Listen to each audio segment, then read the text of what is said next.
Hi, welcome back.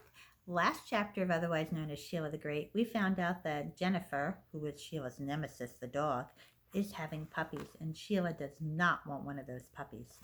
So let's see what happens in chapter 11. Libby spends most of her free time with Jennifer. She is studying books on how to deliver babies. Even though the vet says Jennifer's puppies won't be born until September, when the Egrams are back, Libby just says it can't hurt to be prepared. Jennifer should sleep inside at night, Libby announced at supper. Oh, no, I said. She can sleep on my bed, Libby said. Oh, please, Father, she needs to be where it's warm. Don't you understand? I'll ask the vet, Daddy said, but I think it's all right for her to stay in her doghouse as long as the weather is warm.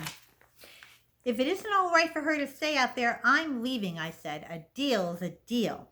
Selfish, selfish, selfish person, Libby said, giving me a kick under the table.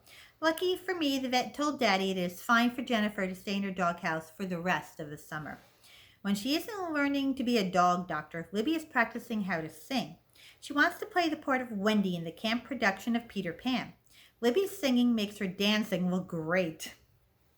I never knew my sister had such an awful voice. I have to hold my ears when she starts in with her songs. I know she will never get the part of Wendy. Mouse and I are not trying out for parts in the play. We signed up to paint scenery instead. So did Sam Sweeney. He has already painted 4 elephants. Since when are there elephants in Never Never Land? Russ wants to play Captain Hook, but if you ask me, he looks more like Peter Pan. On Tuesday, Libby didn't eat any breakfast. She said she's too nervous about trying out for the play. I just have to be Wendy or I'll die, she said. On Tuesday night, she didn't eat any supper. That's because she didn't get the part of Wendy. I knew she wouldn't. I didn't think she'd be acting so disappointed. She got a very important part in the play. She's going to be Captain Hook. I told her, "You're lucky, Libby. Russ would give anything to be Captain Hook." "Well, let him," Libby cried. Don't want to play the part of some disgusting old man." "He can't," I said. "He's going to be Peter Pan."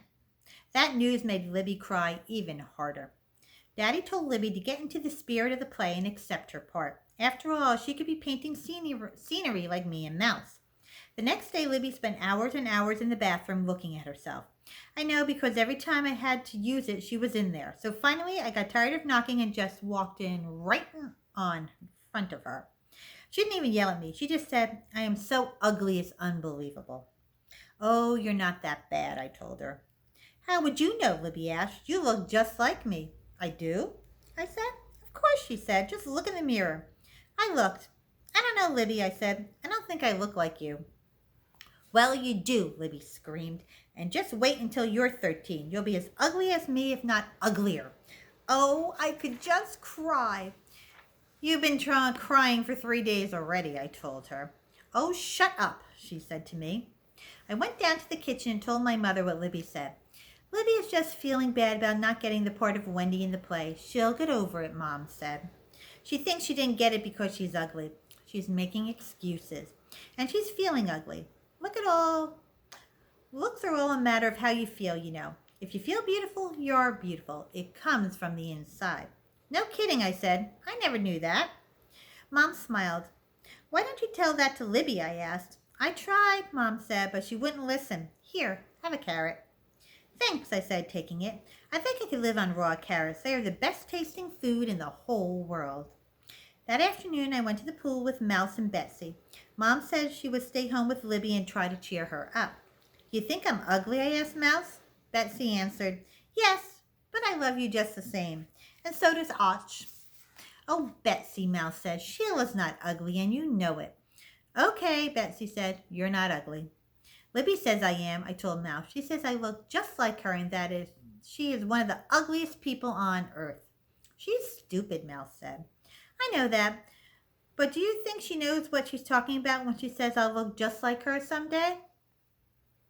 "Definitely not," Mouse told me. I was happy to hear that. The next day, Libby decided to learn every part in the play. She says this is just in case someone gets sick at the last minute and she has to play another part. Like maybe Wendy? I asked her if she plays Wendy, then who will play Captain Hook? And she says I am very dumb to even ask such a question. I don't understand Libby at all. Me and Mouse had finished painting 6 used trees, and now we were sitting on the archway. When Wendy and the other kids walk through that means they are in Never Never Land. They aren't going to fly across the stage like they're supposed to. They're just going to pretend like flapping their arms. The problem is the archway won't stand up by itself. Every time we put it on the stage, it falls to one side. So Mike, the counselor in charge of scenery, says that me and Mouse are going to have to stand behind it and hold it up while the play is going on. Mouse doesn't want to. She says she's too embarrassed. But I think it would be great fun to be on the stage holding up such an important piece of scenery. All of our parents are invited to the play, plus anyone else who wants to come. Daddy is taking a note about the production on the bulletin board at college. He is sure some of his students will want to see the show. The girl who is playing the part of Wendy is Mary Ann Markman. I think her name is very good for an actress. It sounds better than Libby Tubman. I wonder why my mother and father didn't think of that when they named my sister. Sheila Tubman doesn't sound much better, but at least I don't want to be a famous actress or ballerina. And anyway, I could always call myself Sunny Tub or something like that. The one thing I have noticed about Mary Ann Markman is that when she's rehearsing, she sings very nice and loud and is pretty good at her part. But as soon as anyone who isn't in the play sits down to watch, she sings so soft you could hardly hear her. I wonder what will happen the night of the play. Libby is still hoping Mary Ann will get sick and that she will have to play the part of Wendy. Since I'm always on the stage holding up the scenery, I'm learning all the parts too. That way, if Libby winds up playing Wendy, maybe I can be Captain Hook. Finally, the night of the play came.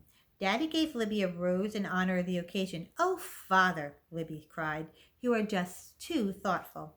I'm glad the play will be over tonight. I'm sick of my sister, the actress." Me and Mouse had to dress in blue and yellow so we would blend into the rest of the scenery in case either one of us shows through. Mary Ann Markman got there in plenty of time and she wasn't sneezing or coughing or acting sick. Libby looked stupid in her Captain Hook suit, but Russ was a perfect Peter Pan. It was too bad he couldn't really fly. Everybody did fine during the first act, except Mouse coughed once, and when Russ was singing. He stopped right in the middle of his song, waited for her to finish. Mary Ann's voice was low, but very sweet. When she ran through the archway, she almost knocked me over. But I hung on, and the archway stayed up. Libby came out in the middle of the second act. She sang her song very loud, and when she was done, the audience clapped for her. I guess sometimes it is better to sing loud and be heard than to sing very nicely like Mary Ann, who nobody could hear but me and Mouse. Hearing Libby sing so loud seemed to make Mary Ann forget her lines because she just stood there and didn't say anything. Finally, I whispered her next line to help her remember. When she still didn't say anything, I said her line for her. I didn't know if the audience noticed this or not because Mary Ann did move her lips. I said her lines for her all during the act. Libby looked over at me once and made a terrible face, but Mary Ann needed me. What else could I do? Mouse was laughing all this time, and neither one of us remembered about holding up the archway. So the next time Russ ran through it, it fell to the side. But I don't think we ruined the play. Like Libby says, because we managed to get it up again in just a few seconds. All in all, I think it was a very successful show, even though Libby said she is never speaking to me again. So that's the end of chapter 11. Next time we'll be reading chapter 12 and figure out what the next adventure is for Sheila the Great. Have a great day. Bye.